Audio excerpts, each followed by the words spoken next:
Nous sommes de retour sur Direct Investisseur et nous recevons en duplex Benoît Rousseau, trader et fondateur du site Enlil. Bonjour Benoît. Bonjour Lucie. Alors, on va parler des indices. On va commencer par le CAC et évidemment le DAX aussi que vous traitez tous les jours. Sur ces deux indices, eh bien, on voit un appétit des investisseurs. Tout le monde est très haussier. On a une belle hausse depuis plusieurs semaines sur ces deux indices, notamment sur le CAC. Est-ce que vous pensez qu'on peut continuer sur ce rythme? Est-ce qu'on peut encore se positionner à l'achat, notamment sur le CAC? Alors, actuellement, se positionner sur le CAC à l'achat, ça me paraît un petit peu risqué, hein. On s'est vu à 8h30 en préouverture et je vous avais indiqué que je pensais qu'on allait un petit peu retracer et revenir sur les 4850. C'est un peu ce qui s'est passé, c'est exactement même ce qui s'est passé ce matin à l'ouverture. Donc là, on commence à avoir un peu une hésitation, je pense, des investisseurs, puisque bon, le CAC 40 est toujours positif de 0,20%. On vient quand même de perdre 30 points en 1h30 et on continue légèrement à s'enfoncer, hein. Le point pivot est un petit peu cassé là, c'était ce que vous voyez là. Donc rentrer à l'heure actuellement sur les marchés, ça me paraît à l'achat, hein, de manière agressive, ça me paraît un peu risqué. Il faut attendre que l'on rebaisse. On peut par exemple revenir sur les 4800 points et là commencer à se poser quelques questions. Alors on parle bien sûr des 5000 points. Sur les 5000 points, on n'est pas loin. Il nous manque actuellement là, il nous manque que 3%, 3% et demi pour arriver aux 5000 points. Mais ça me paraît quand même un petit peu risqué. Il vaut mieux attendre une belle baisse et rentrer à l'achat si vraiment on veut rester positif. Donc là, pour initier une position à l'achat, Benoît, on attend un retour sur quel niveau sur le CAC 40? Alors moi j'attendrais 4800 Hmm. en intraday aujourd'hui, hein. Donc c'est encore une baisse de 20%, mais là ça me paraît un petit peu beaucoup. Ce On matin, est- par Ça fait quand même exemple, 40 points sur les cours actuels. j'ai vendu à 4871, donc je vais vous zoomer un peu Mm. plus.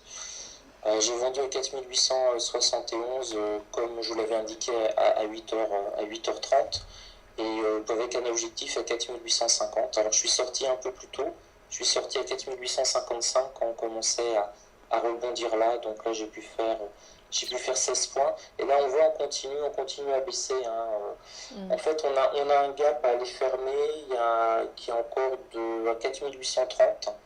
Donc si on arrive là, on fermera le gap, ce qui paraît techniquement, on va dire, assez classique.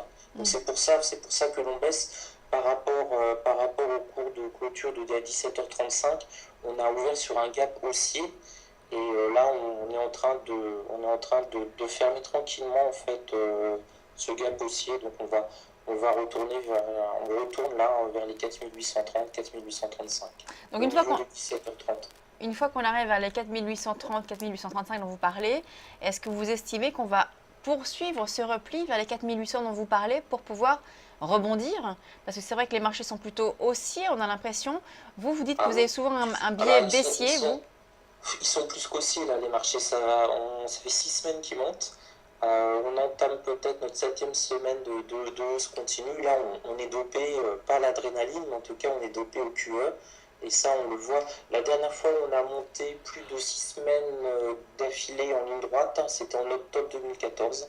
Et où on a eu, pardon, où vraiment là aussi, on s'est mis à monter. Mais en octobre 2014, on a monté pendant 6 semaines, mais on a monté de manière beaucoup moins violente que, que ces 6 dernières semaines. Je vais vous Mm. montrer sur 3 mois. On a vraiment monté de manière que sur tous les indices et surtout en particulier le CAC 40, parce qu'il y a beaucoup de financières dedans, on a vraiment monté de manière extrêmement rapidement.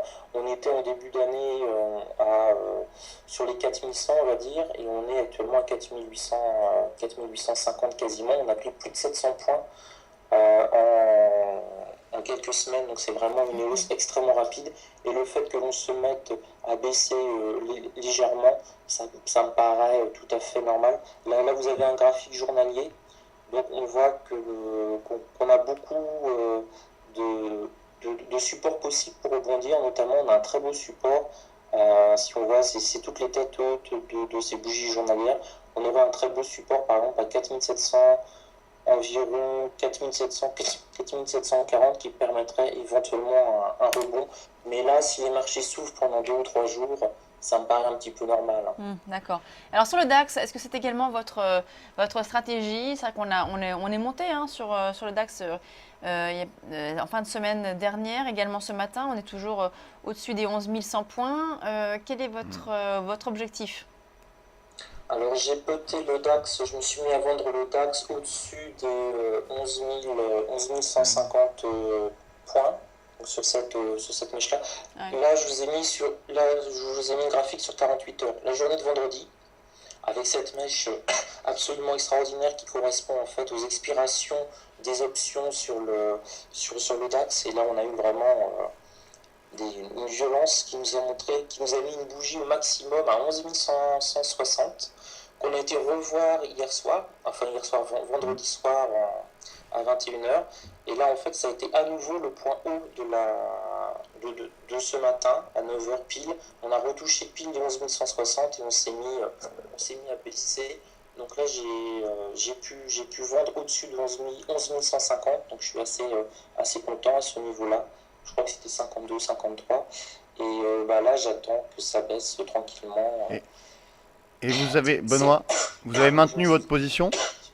C'est un peu difficile de déterminer si on va jusqu'où on va baisser, mais on voit là quand même qu'à partir on a clôturé à 17h30 sur les 11 040, 11 050, qui paraît un niveau, j'allais dire, assez raisonnable. Et on a toute cette hausse de post-market du vendredi soir qui a été fait de manière algorithmique. C'était assez impressionnant. On prenait 3 points, on en perdait 2, on prenait 3 points, on en perdait 2. C'était vraiment une hausse quasiment linéaire. Et là, on revient un petit peu, je pense, sur cet excès du vendredi soir entre 18 h et 22 h.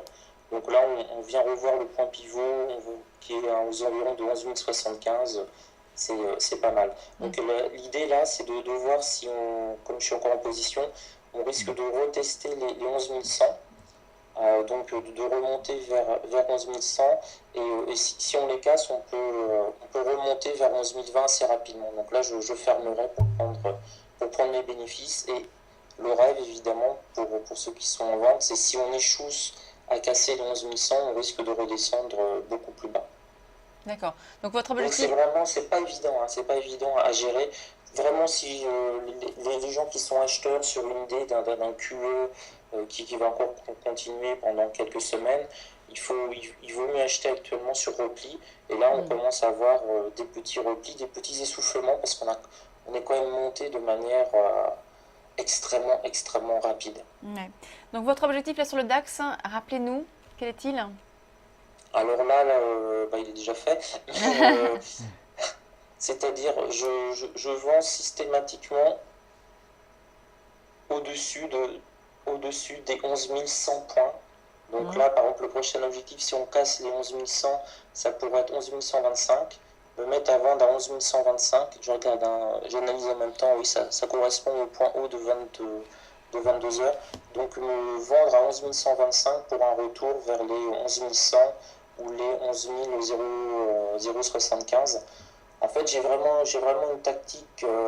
J'attends qu'on ait une énorme bougie verte, comme on a eu là, ou comme on a une succession de bougies vertes. Et quand je commence à avoir un essoufflement, j'essaie d'accompagner un petit peu la baisse. Mais c'est un marché difficile. Rentrer actuellement, je trouve les cours très hauts et assez risqués, parce qu'on a pris 20% en ligne droite. Donc on va bien avoir un retracement de 3-4%. Et si on rentre quasiment au plus haut et qu'on se met à baisser de 4 ou 5%, après ça va être difficile pour les gens qui sont en swing de gérer ces positions-là. Et donc je préfère vendre vraiment sur les plus hauts. Donc cet après-midi par exemple, si on a une très belle bougie verte, j'ai une position déjà de vente préprogrammée au-dessus de 11 200 pour un retracement à 11 160. Merci beaucoup Benoît Rousseau, donc trader et fondateur du site Enlil. Merci beaucoup, à très bientôt. On va marquer une pause et on se retrouve dans quelques instants.